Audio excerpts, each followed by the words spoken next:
सुप्रभात बच्चों।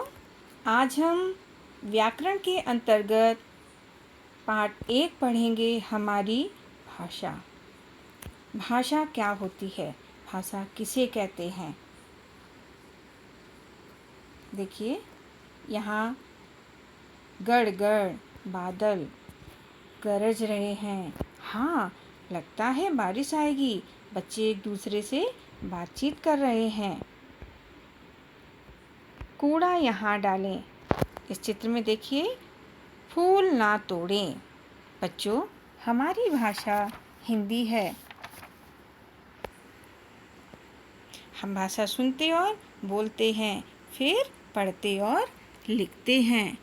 बच्चा जो भाषा अपने माता पिता से तथा घर में अन्य सदस्यों से सर्वप्रथम सीखता है, वह उसकी मातृभाषा कहलाती है। बोली गई बात और सुनकर समझी गई बात ही तो भाषा है। इस भाषा को लिखा भी जा सकता है और लिखे हुए को पढ़कर समझा भी जा सकता है। इस चित्र में देखिए, पिताजी अपनी बात माँ को कैसे समझा रहे हैं? बोल करके। माँ पिताजी की बात कैसे समझ रही हैं? सुन करके। रीमा पाठ को कैसे समझ रही है?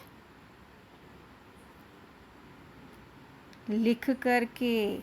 वह प्रश्नों के उत्तर कैसे दे रही है? पढ़कर। गगन टीवी पर आ रहे कार्यक्रम को कैसे समझ रहा है? संकेत के द्वारा।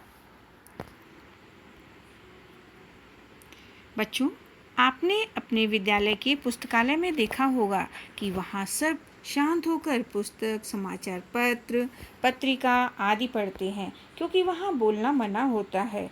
उस समय हम संकेत से अपनी बात एक दूसरे को समझाते हैं। केवल कुछ संकेत ही ऐसे होते हैं जिन्हें हम आसानी से जान या समझ सकते हैं। ऐसे कुछ और संकेत हैं। देखो, ये बच्ची क्या बोल रही है? चुप रहो, है ना। यहाँ पे ट्रैफिक लाइन के कुछ रूल्स हैं। संकेतों द्वारा बात समझना आसान नहीं है, इसलिए भाषा बनाई गई है। तो भाषा किसे कहते हैं? एक दूसरे तक अपनी बात पहुंचाने का साधन भाषा कहलाता है। भाषा के कितने रूप होते हैं? भाषा के 2 रूप होते हैं। कौन कौन से?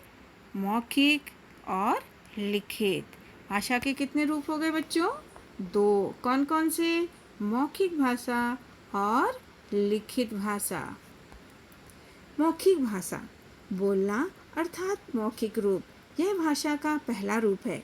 इसमें बोलकर अपनी बात दूसरों तक पहुंचाई जाती है और दूसरा उसे सुनकर समझता है। उदाहरण, बातचीत, मोबाइल। दूसरा रूप कौन सा है भाषा का? लिखित। लिखना अर्थात लिखित रूप, यह भाषा का दूसरा रूप है। इसमें लिखकर अपनी बात दूसरों तक पहुंचाई जाती है और दूसरा उसे पढ़कर समझता है। कंप्यूटर, समाचार पत्र, पुस्तक। भाषा के रूपों के आधार पर इसके 4 कौशल हैं। भाषा के कौन कौन से 4 कौशल हैं?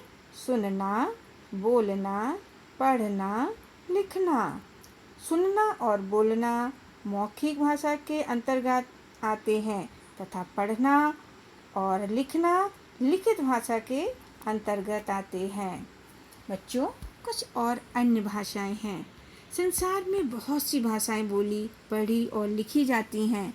सभी देशों में अपनी अपनी भाषा है। जैसे जापान में जापानी, जर्मन में जर्मन, फ्रांस में फ्रेंच, स्पेन में स्पेनिश आदि भाषाएं बोली जाती हैं। हिंदी भारत की राजभाषा है और हिंदी को ही भारत की राष्ट्रभाषा भी कहा जाता है। यहाँ अधिकांश लोग हिंदी भाषा का ही प्रयोग करते हैं। फिर आता है लिपि। लिपि किसे कहते हैं? लिपि क्या होती है? भाषा को लिखने के लिए निर्धारित चिन्ह को हम लिपि कहते हैं। जैसे हिंदी, गुजराती, मराठी, ये क्या है? भाषा है और इसकी लिपि क्या है? देवनागरी। पंजाबी, गुरमुखी, बांग्ला, उर्दू, फारसी, अंग्रेजी, रोमन लिपि।